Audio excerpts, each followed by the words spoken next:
Welcome back to the morning show here on Arise News. The numbers seem to be on the rise of Nigerians who believe that the future of democracy could be under significant threat as a result of the handling or mishandling of recent post-election cases by the Supreme Court of Nigeria. Last week's decision of the Apex Court to sack former Governor Emeka Ogidi from the Imo State Government House and his replacement by a candidate who could only finish fourth after the 2019 governorship polls is already being treated not only by the People's Democratic Party of the sacked governor, but also by the civil society in Nigeria as a poster case for another sustained resistance against what looks like an emerging culture of the deliberate misuse of power, with resistance also building against government's recent outlawing of the Western Nigeria Security Network, or Operation Amotekun, as it is otherwise known. Things can only get more interesting going forward. For a discussion of these issues and others, we're now being joined from our Abuja studio by Imo Ogidi, National Vice Chairman of the People's Democratic Party for the South-South Geopolitical Zone. Brother Imo Ogidi, good morning and welcome to the morning show. Good morning, sir. And Happy New Year. Good morning, my brother. Happy New Year. And Happy New Year. This is the first time we'll be seeing this year. Well, I mean, quickly, you must have listened to the introduction. Were you part of the... Oh. Well, I mean, don't be depressed. Depression, you know, is a silent killer. We need you alive. But were you part of the protest in Abuja yesterday? Yes. And what do you make of that protest by the leaders of the PDP and others over the Supreme Court ruling in the Ogidi case in Imo State? Yeah, it's very interesting. Before that day, almost all the radio stations here in Abuja, they've been discussing it. Whether you're educated, you're illiterate, everybody was discussing. People can still not understand. Well, when you say the democracy is under threat, to me it's dead. Not unless it's been buried. It started gradually, but today it's dead. You see, when the executive, growing up in the secondary school, we taught government, or the separation of power, executive, legislator, judiciary. I know there's been this which is stronger. But we took this system, we lifted it from the American system. But what has made the American system succeed so far is because there's checks and balance. But in the case of Nigeria, there's no check, there's no balance, it's carry-go. The executive, in a recklessness, they have destroyed everything, including the executive, because they're not together. It's so unfortunate that today we have buried democracy. But how can you explain it? How can you explain, my brother? Dr. Rubel, you say you're from Nigeria.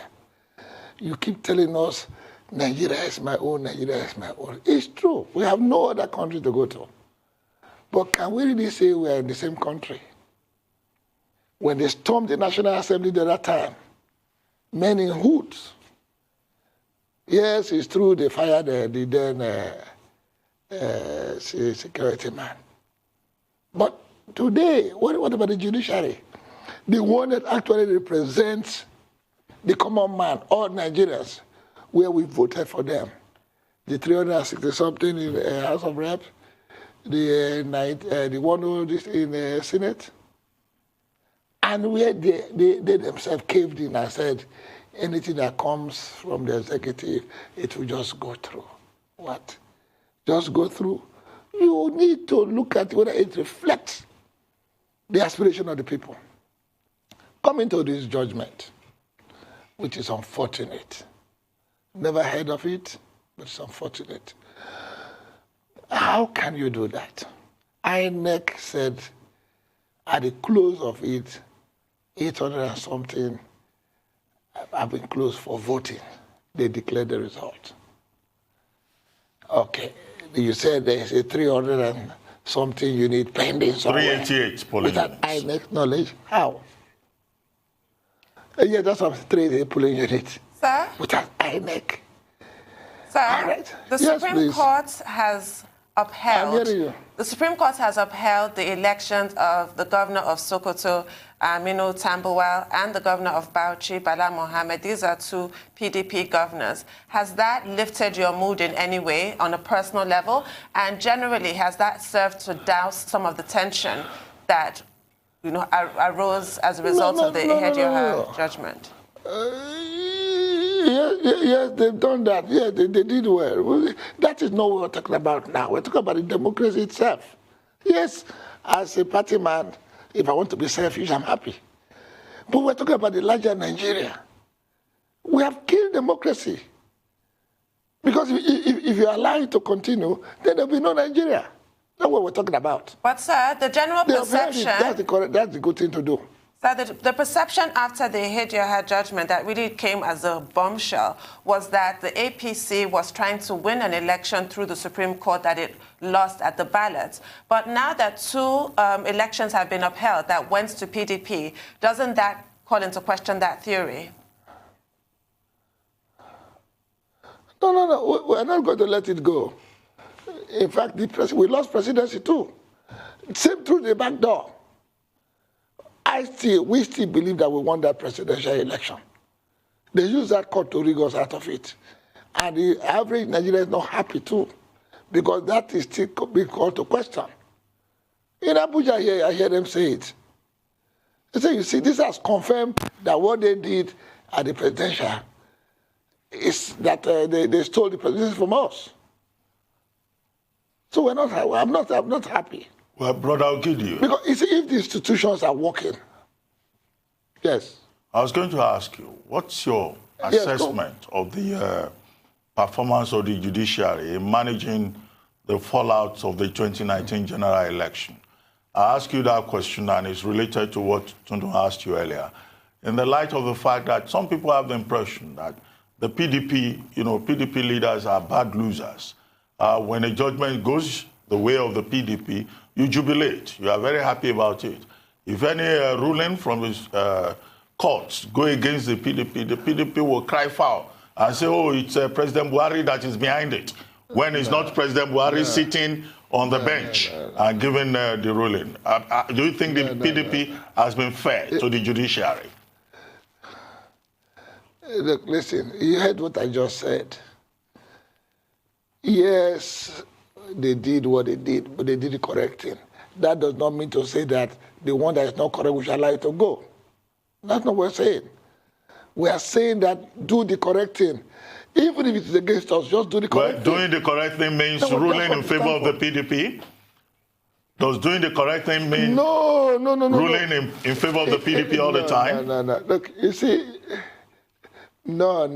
It's not. You see, let me give you this scenario. There was some time in Port Harcourt. I was driving. That's what is called People's Court. You don't understand it. Let me explain a bit. I was driving. There was a bike coming behind me. I trafficated. I saw him. I was very slow going down. And the bike man saw me at the last minute. Swerved and ran into this aboki selling his wares. The man came and started shouting, Oga, so put their head and said, no. We saw this Oga. He was waiting. You are the one that created this problem. We all see it in our eyes. We all know it. So it's not about PDP now. You know it yourself. Ask. By the time you ask 10 people, 8 will tell you that mandate was stolen. So it's not about us. It's not at all about us. You see, the judiciary should rescue themselves. I feel for them. They are not happy. I'm very sure of that. They are not happy. They are made to do what they are doing today. They're not happy. Because the stage was set when they went after the CJN.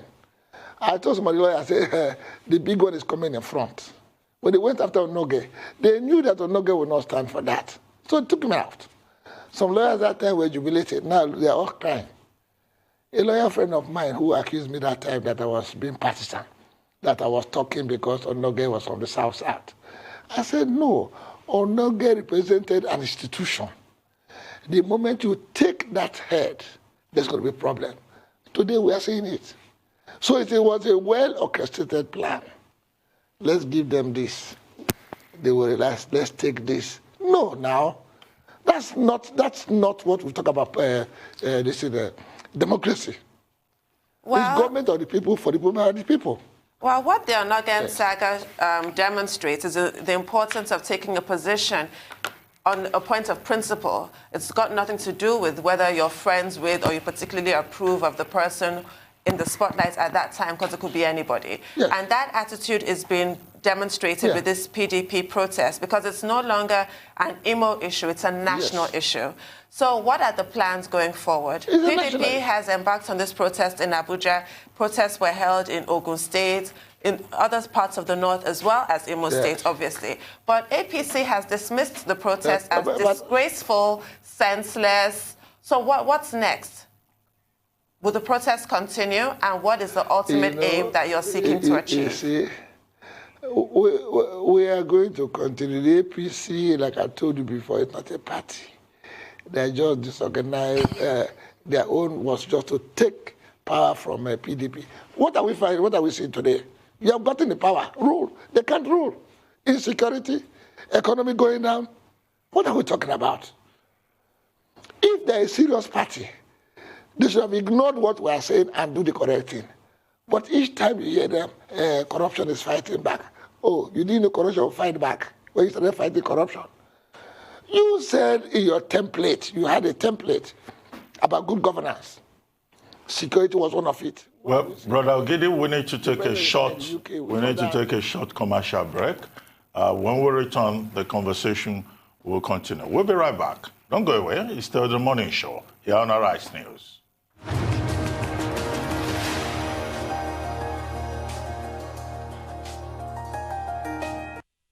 Welcome back to the morning show here on Arise News. We're still with Brother Emma Ogidi, National Vice Chairman of the People's Democratic Party for the South-South geopolitical region.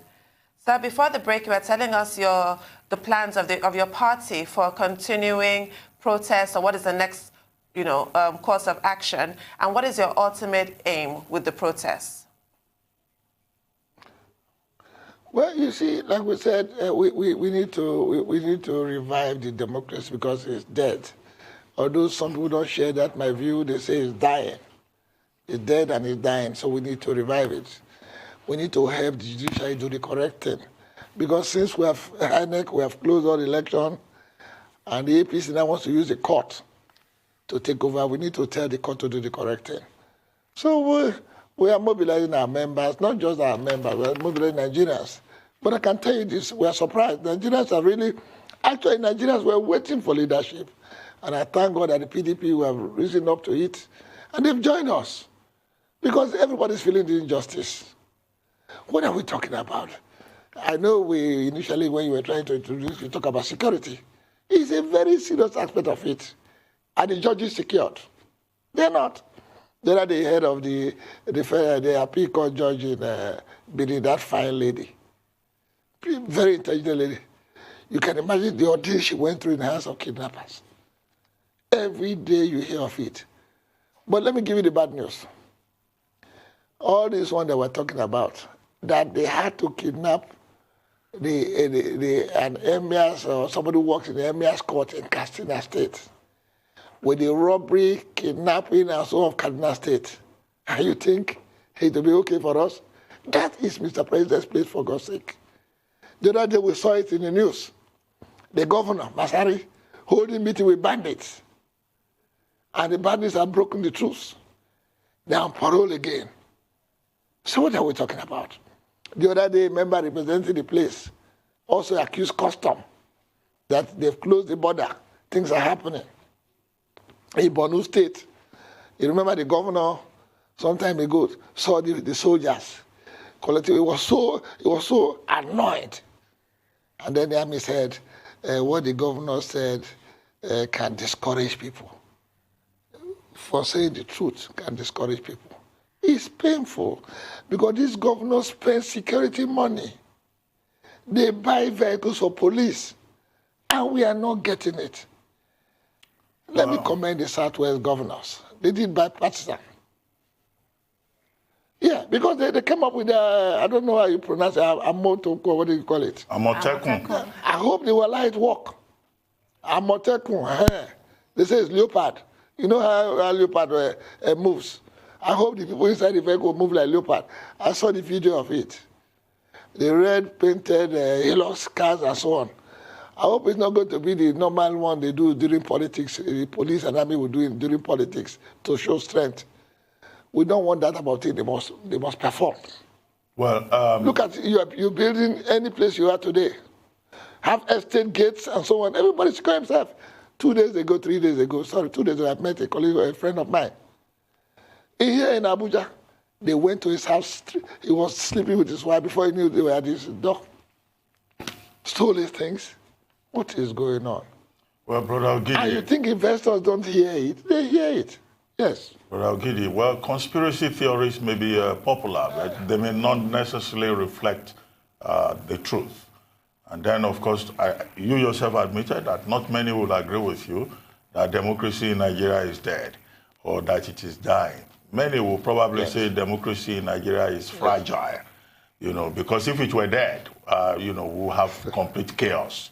We'll be under military occupation or we'll be worse than Somalia. I think the challenge is how to deepen our democracy. Thank you for painting it by saying fragile. What is fragile? Which means it's not solid. Yeah, so, which means it needs to be strengthened and we're playing on words. Okay, but it's not dead. You agree that it's not dead. We should go straight to it. Anyway, let's leave that matter. Yes, you brought up another matter about security. You've referred to something we were going to take up with you. The Western Nigeria Security Network, also known as Operation Amotekun. Yeah. Now, the Attorney General of the Federation, who is Chief Law Officer and Legal Advisor to the federal government, says it is an illegal body. And to that extent, you know, it's not something that can be allowed to stand. Now, many voices of reason have protested to say that, look, the right to protect oneself is in the Constitution, Section 24. What do you think? Do you think that, you know, the Attorney General of the Federation is just a crying wolf where there is none, or there is cause for worry that we have Operation Amotekun, Hisba, Civilian Joint Task Force, you know, all of such groups protecting the people outside the extant formal security structure? Look, you see, when I said democracy was dead, or you say it is fragile, it's the same thing we're talking about. See, let me commend those governors. At least you have APC 5, PDP 1, 6. They all agreed to do it. I'm encouraging them to continue. They should not be distracted at all. You see, the IG, maybe I didn't hear him well, said, if you carry arms, you are going to be sanctioned. The next day, the Attorney General said, what you are doing is illegal. The federal government is confused. Unfortunately, the Attorney General, I don't know. Anyway, you know he's an appointee, so when they tell him say this, he will say it. But in real sense, we need to secure ourselves because it has gone beyond what the worry boys go talk, say, don't pass, be careful. The matter of security, don't pass, be careful. It looks as if we don't have regard for life and property anymore.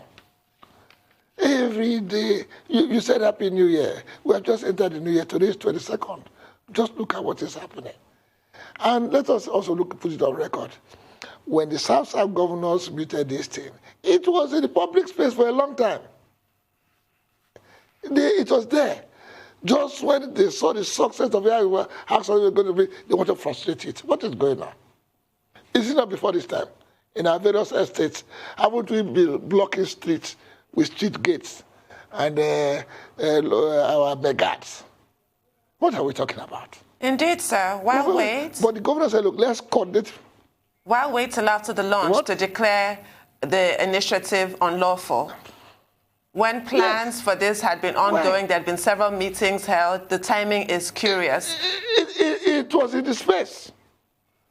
Look, let's not play politics with security. People are dying. What is wrong with this country? Why?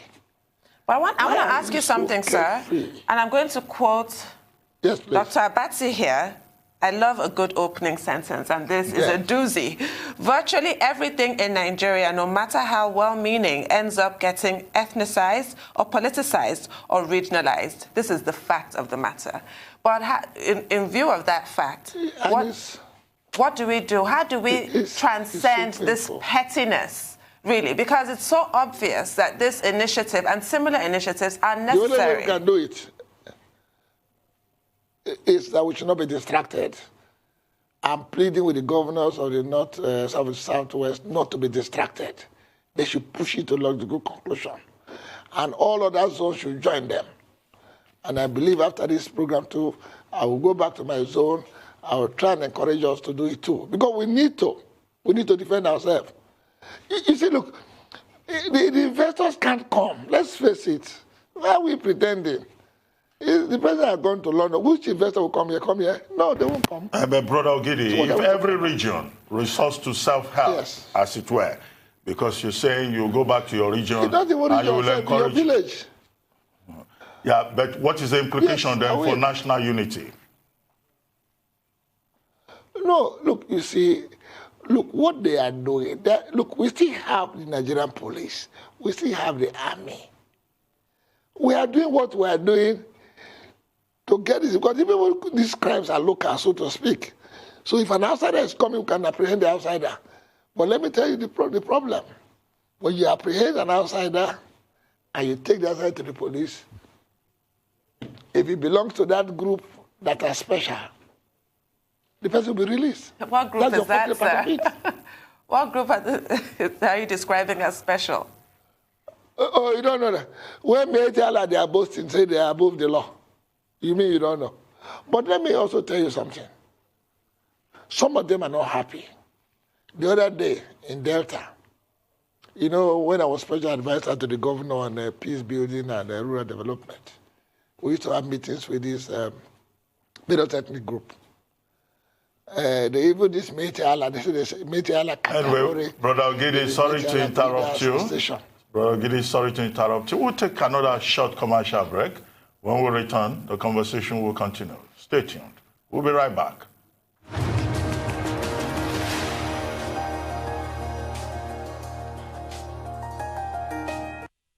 Welcome back to the morning show here on the Arise News Channel. Still with us is Brother Imo Ogidi, National Vice Chairman of the People's Democratic Party of Nigeria from the South-South geopolitical zone. Now, Brother Ogidi, just before we wrap this up, we're looking forward to 2023. And there's been a lot of talk about 2023. At the moment, it looks like the PDP is still trapped, you know, in the past, in last year, in the politics of 2019. But within your, political party, what is the plan for the future? What is, the agenda from the PDP for 2023?